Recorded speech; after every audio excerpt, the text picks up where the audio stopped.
안녕하십니까. 이주영법무사입니다. 성년 후견인은 포괄적인 법정 대리권이 인정이 되지만 그 대리권 이상의 행위를 하는 경우에는 법원의 허가가 필요합니다. 이번 시간에는 성년 후견인이 사건 본인을 대리해서 소송 행위를 하는 경우에 허가 신청 및 그 절차에 관해서 알아보겠습니다.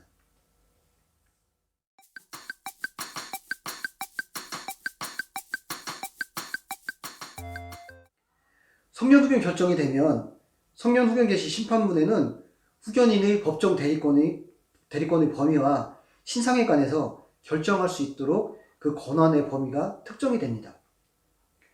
후견인이 되면 가장 먼저 해야 할 일은 무엇일까요?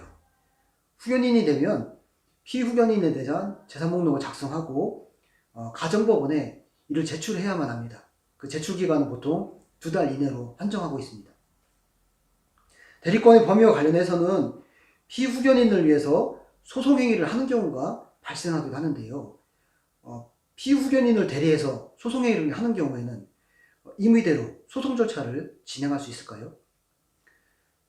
소송행위를 수행하기 위해서는 가정법원에 사전에 허가 신청을 받아야 됩니다. 실사례를 통해서 한번 그 내용을 알아보겠습니다. 피후견인이 할아버지였는데요. 재산으로 5억 원 정도의 부동산이 있었습니다. 그런데 이 부동산을 삼남, 셋째가 증여를 받았는데 문제는 할아버지가 피후견인이 중증 치매 상태에 있는 상태에서 부친 인감증명을 발급받고 소유권을 이전받았다는 데 문제가 있습니다. 아들은 피후견인 할아버지를 돌보지 않고 방치하면서 병원 치료비도 지급하지 않고 있는 상황에서 손자인 후견인이 할아버지를 돌보게 된 사건이었습니다. 후견인인 손자가 소유권을 회복하기 위해서는 소송을 해야만 합니다. 소송을 하기 위해서는 구체적으로 어떤 절차를 거쳐야 할까요? 이 경우에 법원으로부터 허가를 받아야만 하는데요. 우선 가정법원에 소송 행위를 진행하겠다라는 사전 허가 신청서를 제출해서 허가를 받아야만 합니다. 청구권자는 당연히 후견인이 되는 것이죠.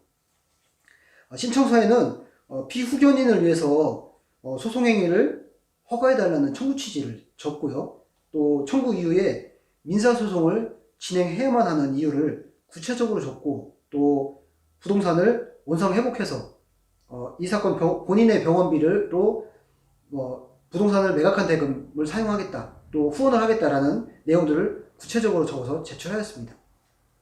이렇게 신청서에 허가 사유를 제출하자 법원에서는 절차 진행의 필요성을 인정해서 소송행위 허가 결정을 해 주었습니다.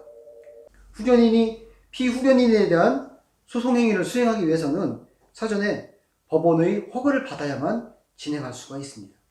이상 실사례를 통해서 사건 본인을 대리해서 소송행위를 하는 경우에 사전에 허가 신청과 관련한 내용들에 대해서 알아봤습니다. 감사합니다.